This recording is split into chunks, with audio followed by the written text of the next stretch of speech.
The Cold War never really ended, it just sank.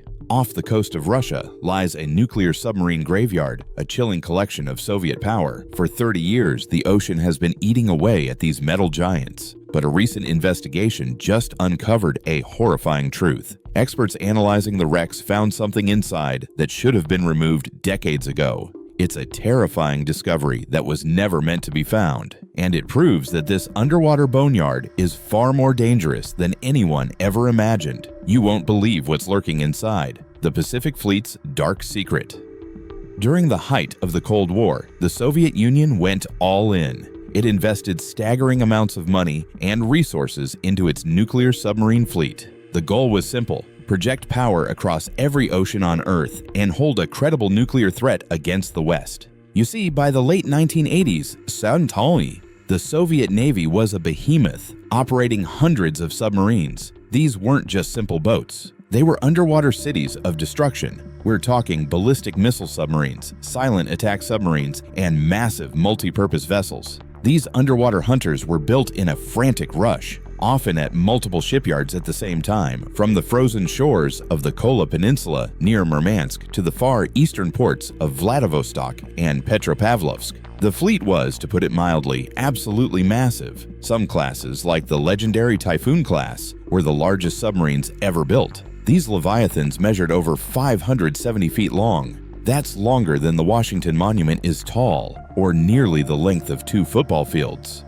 Just one of these giants was capable of carrying 20 nuclear missiles, each one able to hit a target thousands of miles away. It was the peak of terrifying technology. The thing nobody tells you is that this operational tempo, this constant state of readiness, put a heavy strain on resources. The Soviet Navy required continuous training, endless patrols in enemy waters, and constant, back-breaking maintenance. But with such a massive fleet, a new and urgent question arose. What do you do with these nuclear-powered monsters once they reach the end of their service life? In Vladivostok, the answer became terrifyingly visible. This port city was a vital base for the Soviet Pacific Fleet. For decades, it was a closed city, meaning even Soviet citizens couldn't enter without special permission. It was shrouded in secrecy. But as the 1980s wore on, its bays and nearshore areas became a dumping ground for decommissioned submarines. Over time, a sickening cluster of hulls began to appear. Many were stripped of valuable equipment, but their most dangerous parts were left behind. They were just left, rusting in the shallow water. Locals and naval personnel soon gave the area a dark nickname: the Submarine Cemetery. These vessels were no longer seaworthy. While some had been partially dismantled, many remained largely intact. And here's the kicker: this included their nuclear reactors. The situation was a ticking clock, compounded by the sheer number of submarines being retired every year. You see, decommissioning a nuclear submarine is one of the most complex and dangerous tasks imaginable. It involves the safe removal of highly radioactive nuclear fuel, the secure handling of contaminated components, and the eventual recycling or storage of the massive hull. The Soviet Union had systems for this, but the pace of decommissioning never, ever matched the scale of the fleet they had built. It was a classic case of building something without a plan to unbuild it. Then, in 1991, the unthinkable happened. The Soviet Union collapsed. The new cash-strapped Russian Federation inherited hundreds of these submarines, and the financial constraints made comprehensive dismantling flat-out impossible. Experts and insiders describe the Vladivostok Submarine Cemetery as a concentrated, horrifying reminder of this backlog. Several dozen hulls sit abandoned. Even today, they are often partially submerged, their exteriors grotesquely corroded from decades in the saltwater. Some hulls are moored so close together they create a visible, tangled jumble of conning towers and weathered steel. According to retired naval engineers and former fleet personnel, these sites were only ever meant to be temporary storage. But decades passed. Nothing was done. The vessels still contain structural materials that can degrade and release all sorts of contaminants into the marine environment. And the process of eventually removing and defueling these hulks is labor-intensive, requiring specialized equipment and highly trained personnel to handle the radioactive components safely. The Vladivostok Mothball Line, as it's sometimes called in naval circles, represents the sheer scale of Soviet ambition. But it also highlights the terrifying difficulty of managing nuclear technology when resources, planning, and time run out. Still, it took some time after the site was uncovered for experts to realize just how much worse things were. This graveyard was already a problem, but one forgotten event proves just how bad things could get. Sealing a toxic secret. The story gets darker. In August of 1985, a routine refueling operation at Chajma Bay, right near Vladivostok, turned into one of the most serious nuclear accidents in the history of the Soviet Navy. The incident took place as technicians worked on a nuclear-powered submarine of the Pacific Fleet. Now, refueling was always considered one of the most dangerous tasks in submarine maintenance, but on that day, a catastrophic chain of mistakes and technical failures combined to create an absolute disaster. According to official reports that were kept secret for years, the crew was replacing the reactor's fuel assemblies. Suddenly, something went horribly wrong, and this uncontrolled chain reaction started inside the reactor. Witnesses reported a blinding blue flash, the terrifying sign of a criticality event where radiation is released in a massive, invisible wave. The result was a massive thermal explosion inside the reactor compartment. This wasn't a nuclear bomb, but a steam explosion. The blast was so powerful it blew the reactor lid, a piece of metal weighing many tons, straight up into the air. It launched a column of radioactive material thousands of feet into the atmosphere. 10 people lost their lives instantly. Dozens of others were severely injured, many of them naval personnel and technicians working nearby. Witnesses later described a scene of pure chaos. The explosion scattered radioactive debris all across the shipyard, while toxic steam and particles drifted over the surrounding area. Insiders stated that the fire that followed burned for several hours before it could be contained, further spreading contamination onto the dockyard, the submarine's upper decks, and the surrounding landscape. Chajma Bay, once an unremarkable inlet, became a focal point for military secrecy and intense alarm. The official Soviet response was an immediate lockdown. You see, this was the Soviet Union. Information was controlled. Security forces cordoned off the site, evacuated nearby facilities, and restricted all information flow to the public. For years, details of the accident remained classified. Families of those who passed away were given only limited explanations. The true scale of the radioactive release was not acknowledged outside of high-level military circles. Only after the collapse of the Soviet Union did the truth begin to leak out. Reports detailed the shocking level of contamination and its lingering risks. Radiation monitoring conducted in the aftermath showed that radioactive isotopes, like cesium and strontium, had settled over the land and water surrounding the bay. Soil samples contained elevated levels of these poisons. What many overlooked is that these specific isotopes are incredibly dangerous because the human body mistakes them for calcium, absorbing them directly into bones. Parts of the seabed near the submarine berth registered contamination well above normal background levels. The blast also contaminated equipment, clothing, and the shipyard infrastructure itself. Experts have since warned that residues from that one accident remain detectable in parts of Chajma Bay, even decades later. The 1985 explosion set a dangerous precedent. It revealed the horrifying vulnerabilities of submarine maintenance under high-pressure conditions. It also emphasized the risks faced by those working in close proximity to submarine reactors. For the Pacific Fleet, the Chajma Bay accident became a lasting stain on its record. Insiders say it completely shaped how experts now assess the risks posed by those decommissioned submarines stored in the Vladivostok graveyard. Even though those retired vessels may no longer be operational, the 1985 disaster proved that mishandling nuclear fuel or reactor components could have catastrophic consequences. That single accident was a nightmare, but the real problem was just getting started. Scavengers of the apocalypse. When the Soviet Union collapsed in 1991, Russia inherited a naval legacy that was as burdensome as it was vast. The new Russian Federation was handed the keys to hundreds of nuclear-powered submarines, many of which had already reached the end of their service lives. But here's the kicker. The new country was in a state of economic freefall. It had no financial resources or organizational capacity to deal with this nuclear ticking clock. Russia was suddenly facing an unprecedented decommissioning backlog. At the time, more than 180 nuclear submarines required dismantlement, according to reports from arms control experts. Think about that. 180. Each vessel contained a nuclear reactor, and many of them were still holding their irradiated nuclear fuel. The sheer scale of this task completely dwarfed Russia's existing shipyard capabilities. Defueling alone was a massive challenge. It involved removing the spent nuclear fuel assemblies, packaging them in specialized containers, and transferring them to secure storage facilities. But in the chaos of the 1990s, this process often never happened. Some submarines were just left tied up at piers or anchored in remote bays with their reactors still fully loaded, creating safety risks that are hard to even imagine. The technical complexity cannot be overstated.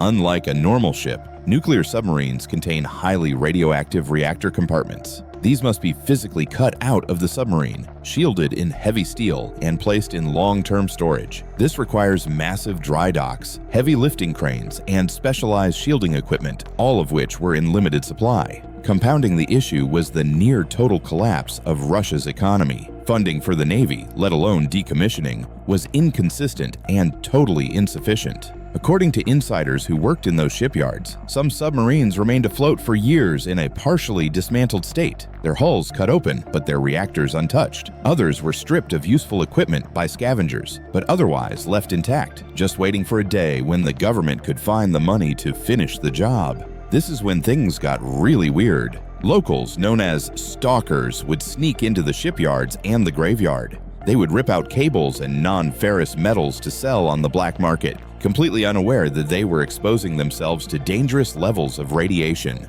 International alarm soon followed. Non-governmental organizations, or NGOs, like the Bologna Foundation, began documenting the presence of these abandoned submarines. Their reports described not only the physical backlog, but also instances where reactor compartments had been dumped or left exposed in shallow water. The international community, particularly the United States, realized this wasn't just Russia's problem. It was a global security threat. This led to one of the strangest partnerships of the Cold War's aftermath, the Cooperative Threat Reduction Program, often called the Nunn-Lugar Act. The United States, Japan, Norway, and other Western partners began pouring billions of dollars into Russia. Why? To help them safely dismantle their own fleet. Foreign funding and technical expertise were provided to accelerate submarine dismantlement. This assistance allowed Russia to defuel dozens of submarines and cut apart many reactor compartments that otherwise would have remained hazardous. Progress was made, but even with outside help, the backlog couldn't be cleared overnight. Cutting up a single submarine could take over a year, and there were still hundreds of vessels waiting in line.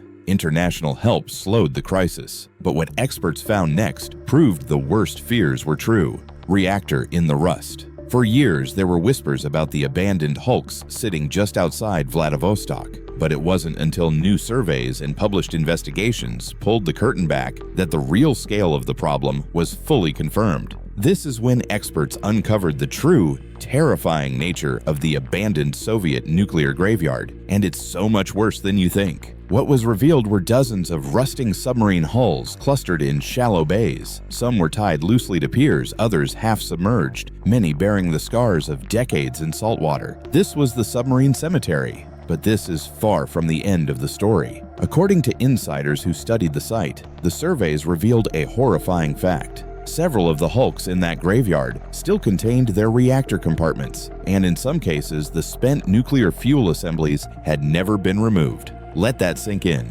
The assumption for years, especially after the international cleanup programs, had been that most of these submarines had at least been defanged, that the nuclear fuel was gone before they were left to decay. The survey showed otherwise. In the words of one naval engineer familiar with the investigation, the graveyard of steel was a living hazard. It was a place where corrosion, leaking materials, and incomplete dismantlement created a persistent, active risk.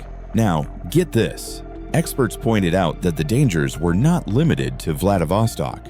Across Russia, reactor compartments had been cut from submarines and stored in open-air facilities, while in certain cases compartments were dumped outright into remote bays. Reports describe at least a handful of those compartments containing damaged fuel. which massively increases the likelihood of radioactive leakage. But the Vladivostok site stands out because of its visibility and the sheer concentration of vessels in one location. Published investigations, including those circulated in naval and environmental circles, list multiple reactor assemblies still present in the Pacific Fleet mothball lines. Experts who reviewed these records warned that having so many compromised hulks in shallow water heightens the threat. Unlike a secure inland storage facility, these submarines sit in an environment open to tides, storms, and, most importantly, corrosion. Saltwater is relentless. It is eating away at the steel hulls and, eventually, at the reactor shielding itself. A hull breach in a reactor compartment could, in theory, release radionuclides, as the radioactive particles, directly into the marine ecosystem. According to insiders, the mapping work revealed something even more disturbing. Some of the hulks were never fully logged in official records. This discrepancy between paperwork and reality meant that certain submarines were effectively lost in the bureaucracy. Their status was unknown until surveyors physically verified their condition. That fact alone disturbed international observers. In matters of nuclear safety, even one unaccounted-for reactor compartment is one too many. For years, the public narrative suggested that while Russia had a challenge, most of the retired submarines were being processed. The on-the-ground reality is far grimmer. Rows of decaying submarines remain in place, their reactors never fully neutralized, their risk potential growing as the steel corrodes and time passes. In the words of one insider close to the surveys, "We used to think of them as just old ships. Now we have to think of them as reactors left in the open."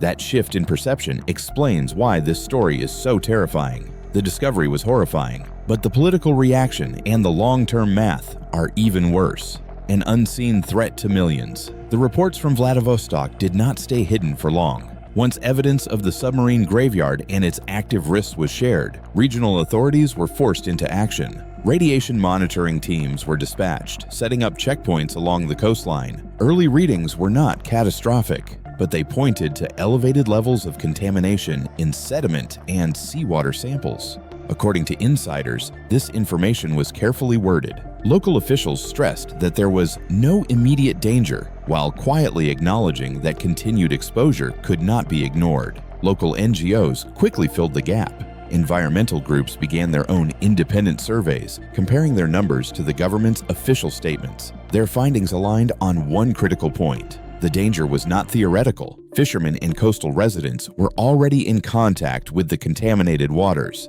And here's the part that shocked everyone. In some cases, seafood samples showed traces of contamination that raised alarms. This is shocking, not just for what it revealed about the bay, but for what it suggested about other unmonitored sites across Russia's Pacific coast. International attention followed instantly. The region is a major hub for the global fishing industry. The idea of radioactive crab or pollock from the Sea of Japan sent a wave of panic through neighboring countries like Japan, South Korea, and China. Billions of dollars in trade were suddenly at risk. Buyers were already asking questions, pressuring authorities to prove the safety of their seafood. Political reaction was, to put it mildly, a battleground. In the halls of power in Moscow, the discovery was met with a predictable split. On one side, officials framed the entire situation as exaggerated, a classic case of alarmism. They pointed to existing safeguards, insisting they were more than enough to handle the situation. They argued that the alarms being rung were more about political maneuvering than genuine environmental concern.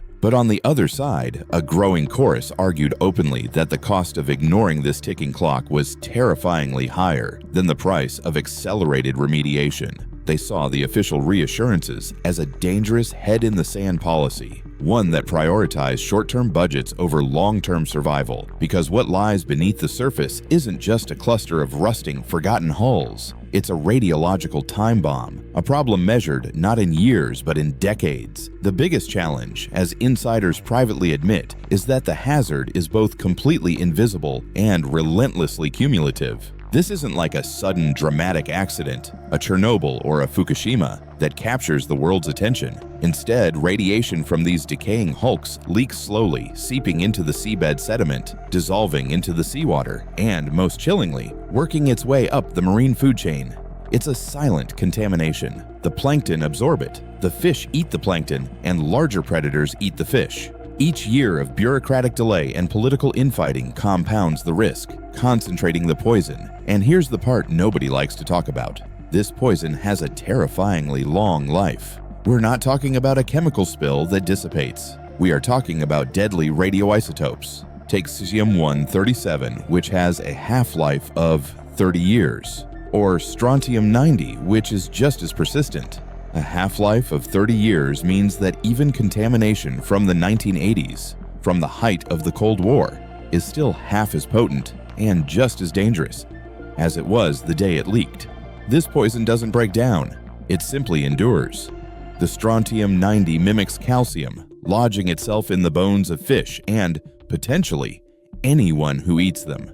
The cesium-137 mimics potassium, spreading through soft tissues. This problem doesn't just go away, it waits. The policy requirements to defuse this threat are agonizingly clear, and they are not simple. First, the most volatile element, the spent nuclear fuel, must be removed from all submarines. This is the most immediate and dangerous part of the payload. Second, the reactor compartments themselves, the contaminated hearts of these vessels, must be surgically cut out, sealed, and moved to secure, long-term, inland storage facilities. Getting them away from the ocean is the only way to break the cycle of contamination. Third, and this is non-negotiable, there must be transparent, independent, international monitoring. Without it, there is no trust and no accountability. But here's the real kicker: the sheer scale of the Vladivostok hazard, the number of vessels, the depth of the water, the technical complexity, makes it virtually impossible for Russia to solve in isolation. The financial cost alone is astronomical.